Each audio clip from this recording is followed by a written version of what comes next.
Un chien qui coûte plus de 400 millions de dollars. Oui, vous allez pas me croire, mais c'est la pire réalité. La famille, c'est pas son prix parce que il est exceptionnel, parce que il coûte ces prix-là, que tu puisses l'acheter à 400 millions de dollars. Non, c'est une autre raison époustouflante que vous allez péter un plomb, vraiment, qui a son histoire. Et vous allez me dire, il y a des gens, vraiment, ils s'en foutent dans leur tête. Et pourquoi ils font ça? Pourquoi ils aident pas? Il y a certains pauvres. Bref, c'est une histoire, vraiment, la famille. Je demande sincèrement de la liker au maximum. Je sais que vous aimez vos toutous, hein. Je suis pas contre que quelqu'un, il a un chien, qu'il aime bien son chien, plus que ses enfants, autre chose. Mais il y aura une petite discussion à la fin de la vidéo. Les amis, n'hésitez surtout pas de partager cette vidéo si celle-ci vous aura plu. Et un maximum de partage également. Sur ce, bon visionnage à tous et à toutes.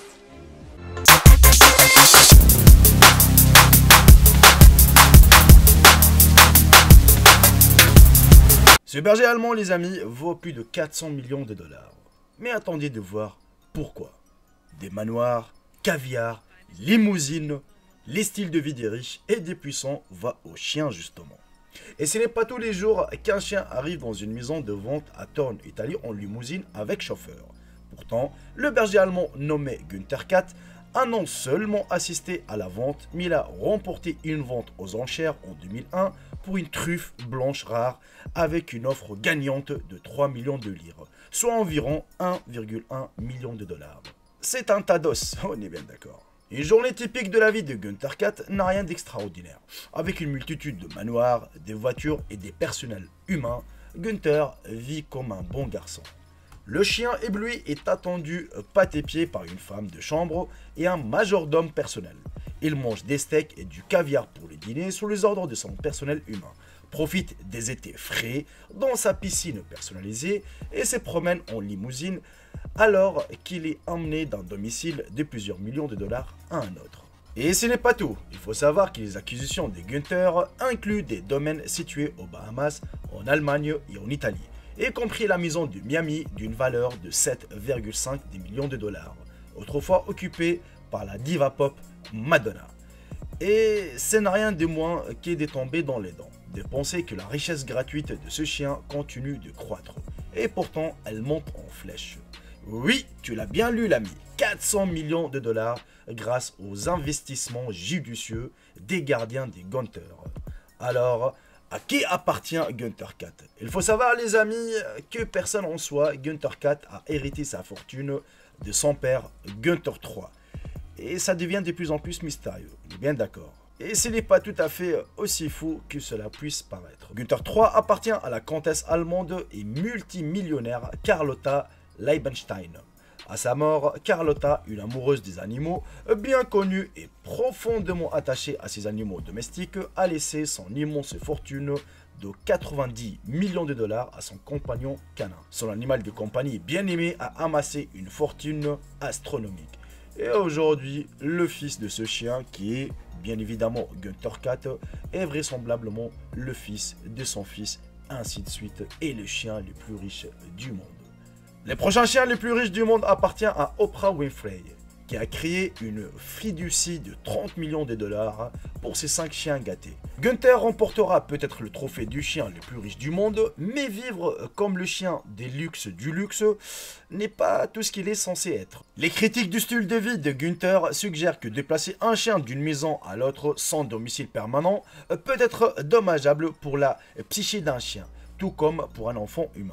Günther est considéré comme un chien très exigeant en entretien et l'on peut affirmer que le fait de se faire dorloter excessivement pourrait créer un animal présentant des problèmes de comportement. Cependant, il est indéniable que le chien est très aimé par ses gardiens et qu'il jouit certainement d'une vie que la plupart des humains voudraient lui envier.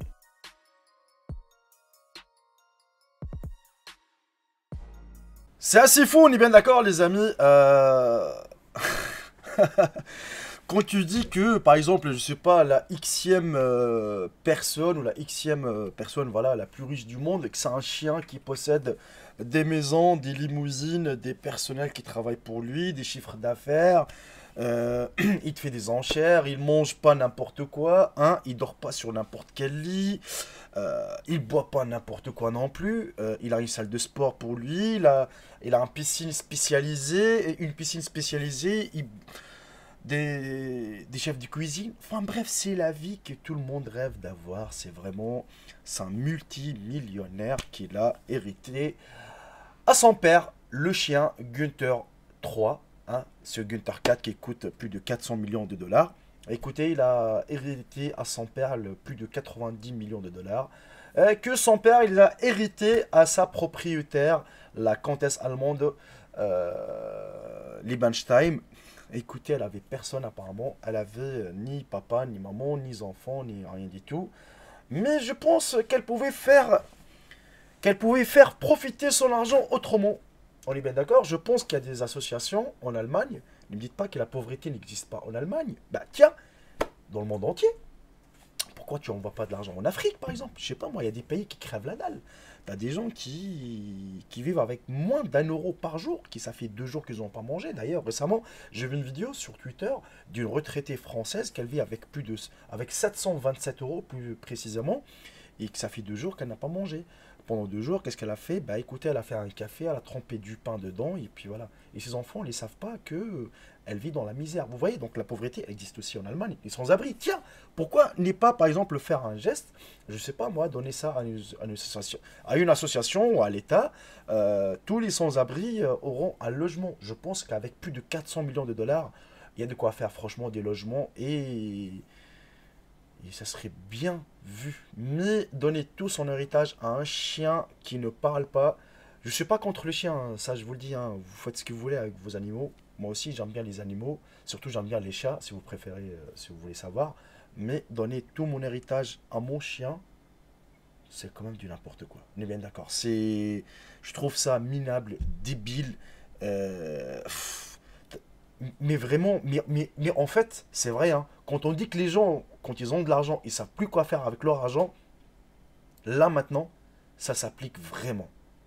Tellement plus les gens, ils ont plus d'argent, ils savent plus quoi faire. Ils vont acheter n'importe quoi, ils vont faire n'importe quoi. Eh ben elle, avant de mourir, bah tiens, je veux donner tout mon héritage à mon chien.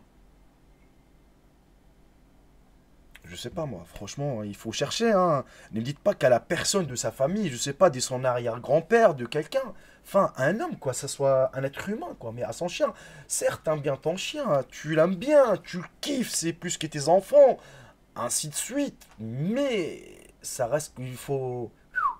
On a quelque chose là-dedans, là, je pense. Hein. C'est pas une grenouille qui se tape une chicha, sérieusement, dans les boîtes crâniennes. On a un cerveau, quoi. Enfin, je sais pas, bordel. Je sais pas vous, les amis, dites-moi dans l'espace commentaire ce que vous en pensez de cette histoire. Je la trouve vraiment. euh, Ça m'a choqué. Je vais pas vous mentir, ça m'a fait froid au dos. C'est quand j'ai vu ça pour la première fois, je fais non, c'est une blague. Eh ben non, quand vous voyez que un chien, il monte dans une limousine, alors que moi j'ai 34 piges, j'ai jamais mis les pieds dans une limousine, mon pote. Tu sais, le chien, en fait, il a des maisons en Allemagne, en Italie, aux Bahamas, au je sais pas quoi. Il a des chiffres d'affaires qui montent. Il mange pas du n'importe quoi, du caviar, s'il te plaît, la nuit, de steak. T'as le chef cuisine qui vient, tu sais, en mode classe, quoi, tu sais, il ouvre son assiette, allez hop, mangez, monsieur le chien, mangez, monsieur Gunther. Il y a de quoi, on se pose des questions parfois. Franchement, c'est oufissime. J'ai jamais vu ça. Et pourtant, attention, attention, ce n'est pas le seul chien les plus riches du monde, car il faut savoir qu'il y a des animaux aussi qui possèdent plus de 70 millions de dollars, 30 millions, 40 millions. Voilà, voilà, ils ont de la chance de tomber sur des propriétaires que les propriétaires, ils leur lèguent, voilà, toute leur richesse. Et je trouve ça vraiment. C'est à vous que la vie, la famille. Dites-moi vraiment de ce que vous en pensez. Si vous avez un chien ou un chat, dites-moi aussi dans l'espace commentaire. Il s'appelle comment votre chien ou votre chat. Juste histoire de savoir si vous avez des animaux domestiques. Si vous les aimez bien aussi, car je sais que vous les aimez bien. Hein, même si vous allez me dire non, non, mais franchement, entre nous, même si vous avez un animal domestique, est-ce que vous allez mettre tout votre héritage ne serait-ce que une PlayStation ou je sais pas moi, tu vois, ou même 1 euro à lui. Non, mais sérieusement, il faut être bête. Mais bon, Sur ce la famille, je vous embrasse tous, profitez bien de votre journée. Si la vidéo vous aura plu, comme d'habitude, n'hésitez surtout pas de la partager au maximum et de mettre un bon petit j'aime, c'est la récompense. Sur ce, je vous dis à la prochaine. Salut tout le monde, c'était Jericho, bye bye, ciao ciao. Je vous aime tous mes frères et sœurs.